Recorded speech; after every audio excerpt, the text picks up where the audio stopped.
What's up, guys? Welcome to another episode of Dev Talks with your host Travian. In this video, we got to talk about our favorite car brand, our favorite electric vehicle brand, Tesla. I know it's everybody's favorite, so don't chew me up in the comments this time. But they're getting rid of the EV credit for Teslas only, maybe. So before we just assume, gonna dive into this video, see what's going on. Don't forget to like, comment, subscribe, and share. It really helps out with the algorithm. It helps me out. I really appreciate it all. All of it's free. And let's just dive into this and see what's going on with Tesla. What does this mean for competition? Could it spur competition? I mean, it's definitely going to spur competition. I mean, if you're out there, you're shopping for a vehicle, one is eligible for a $7,500 rebate, one is not. I mean, you're going to shop both vehicles. Of course, everyone knows what Tesla is. They have a lot of brand recognition, but something like this is going to get shoppers to look and consider other things. And a lot of times that does ultimately end in a purchase. So without a doubt, Tesla will be at a disadvantage if this goes through. Jessica, just set the context here, though. 7,500. What does that mean for the ultimate price point of an EV right now? Because, well, they're not cheap. And 7,500 doesn't seem that much in comparison to the cost of a Rivian, for example. Yeah, I mean, that is true. But I think as we go towards the mass market consumer, they're looking for cheaper EVs. And in that case, $7,500 does become probably more attractive because someone that's buying a $100,000 EV, they're probably not bothered by these rebates anyhow. And at the end of the day, people are buying a lot of times, even though they shouldn't be, on monthly payment. And so when it's calculated out, you're looking at the monthly payment, the $7,500 apply, especially for lease customers, that can make a really big difference and make that a lot more attractive and get consumers to buy. California, though, Why would they do this? So, in the recent video that will be out way before this, Google is forced to sell Chrome for doing great business and basically becoming a monopoly on its own and dealing with all of that. This can cause two things. Are they so worried, because this is only in the state of California, that everybody just buys Teslas? Like, do 90% of the people who own EVs in California own a Tesla? Does that qualify it as being a monopoly or something? Or are they discriminating against the company because of what happened recently, that especially a company whose CEO goes against their views? I think that's bad to do that for. Like, at the end of the day, people want to buy what they do. If you make it harder to buy something and people love this vehicle, that's kind of messed up. It's really messed up to do something like that. Looking on the company's aspect, even as a consumer, it hurts a consumer. Say all these other companies, they make trash EVs. So you're going to only offer the credits to these trash EVs compared to a Tesla EV that could be better than the other one. Like, that don't even make sense. That's not even fair. That's not fair. That's not fair. The credit should go to every EV in there, or don't have the credit at all. Don't give it to anybody then. But you're going to take it from one to spur competition? People who are going to buy Tesla anyway, especially if you're buying the expensive ones. If you're going to buy expensive Tesla, 7,500 credit, she might be right. It might not impact you, just them people as much. But that's kind of messed up, yo. Like, that is messed up. They need to, I wonder if they're going to dive further into why they are specifically targeting Tesla. Because it can't be on no monopoly stuff right now. Like, the US isn't even fully prepared to have EVs everywhere. And Tesla, their charging stations help other EVs. They help other EV car brands because they ain't building up on them. They ain't building up those charging stations. Those other charging stations suck. I'll tell you that for sure. They do. I tried them before. Terrible.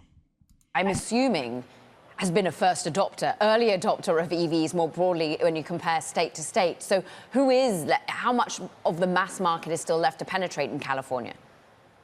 Well, I think that's the whole thing, is that in California, the EV market share over 20%. So you have a lot of mass, or a lot of early adopters have already purchased. So getting the mass market is probably the bigger challenge here, because these people need convincing. They probably don't have highest income.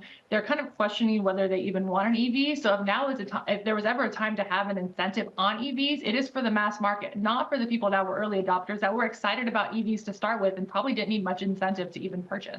Just compare states with state. We know that Newsom has not been afraid to push back at Elon Musk and indeed perhaps be a key supporter of the EV sector. Would this be replicated elsewhere, do you think, if federal support did come away?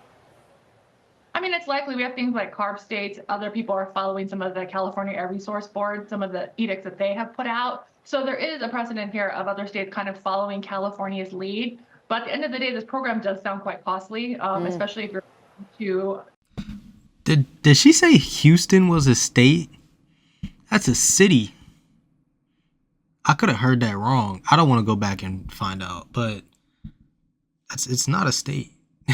Sell a lot of vehicles, so state's going to have to find funding for this program, which may be complicated. I mean, California has a clear order, zero emissions vehicle by 2035, and if that's the case, then programs like this will have to exist to spur that mass market to start to buy. If they really wanted to spur the mass market, you'd anticipate that you let Chinese EVs in, which are much cheaper than US competitors, who therefore, given that that won't be the case, where are the cheaper vehicles? Who will this end up supporting? Mm-hmm. Well, I mean, I think any automakers, they're all kind of scrambling. I mean, in this era of affordability, cost of living increases, inflation, people just feeling a lot less wealthy than they have in the past has been a big issue for car buyers. So I think a lot of automakers are trying to focus on the lower end. So anyone that is delivering good value that kind of has maybe like a $40,000 price tag, they're probably going to get a lot more eyeballs than some of these other things that we have seen, like the Jaguar coming out in a few years, or any of these, six-figure EV type of vehicles.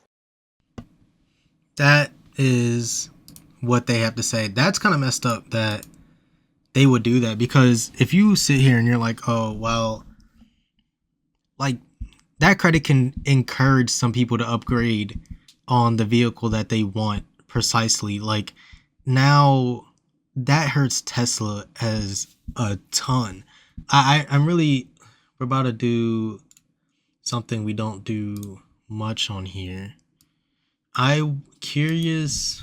They said the EV market share is 20% and they want it to be 100% by 2035, which is not going to happen at all. But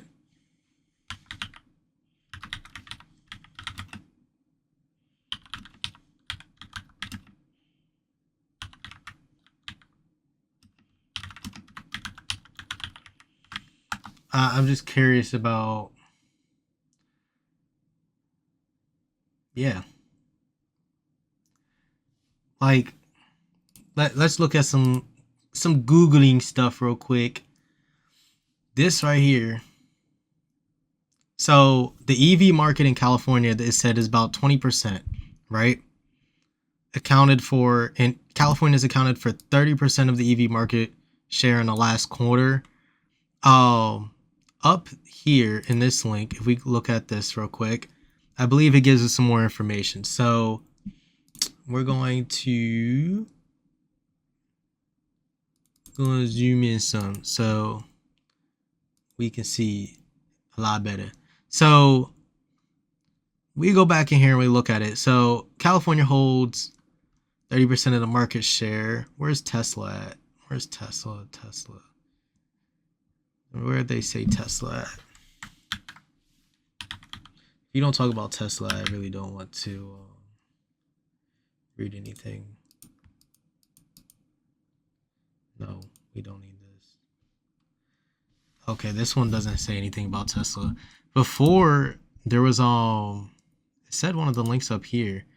It said in October 2024, Tesla holds over 50% of the EV market share in California. So it's not like 90%, but the people, if a company holds 50% of the market share in California, that means half the people that go out and buy EVs, they go out and buy Teslas. That's the product that they want to spend their money on. You're going to take it away from all of those people and try to force them to buy other vehicles. Like, no. They talk about all this monopoly stuff, all this competition stuff and all of that. It's honestly not Tesla's fault that they are producing EVs at a better rate and making better ones overall, because they can just do it better. I mean, you can't blame You can't blame people for wanting what they want. If half of the people want that, and then the other half is split between all these other different brands, whether it's luxury vehicles and all of that other large range, that is bias as ever. That's bias as ever. Like, going after a company because of political views is insane. That bad. That's so bad on California, yo. California always been getting a bad look. As somebody who was originally from there, California sucks now. Gosh dang, man. Without further ado, let me know what you guys think in the comments down below. Do you agree with that? How would that impact you? If you live in California, how would this impact you? If you have a Tesla, how would this impact you? Do you think this is right or wrong? Don't forget to like, comment, and subscribe. I really appreciate it all. It's all free. I love getting to know everybody, getting to know your comments. I appreciate it all. And if you want to see more videos like this, just click one of the videos linked up below and above. And without further ado, see you next time. Peace.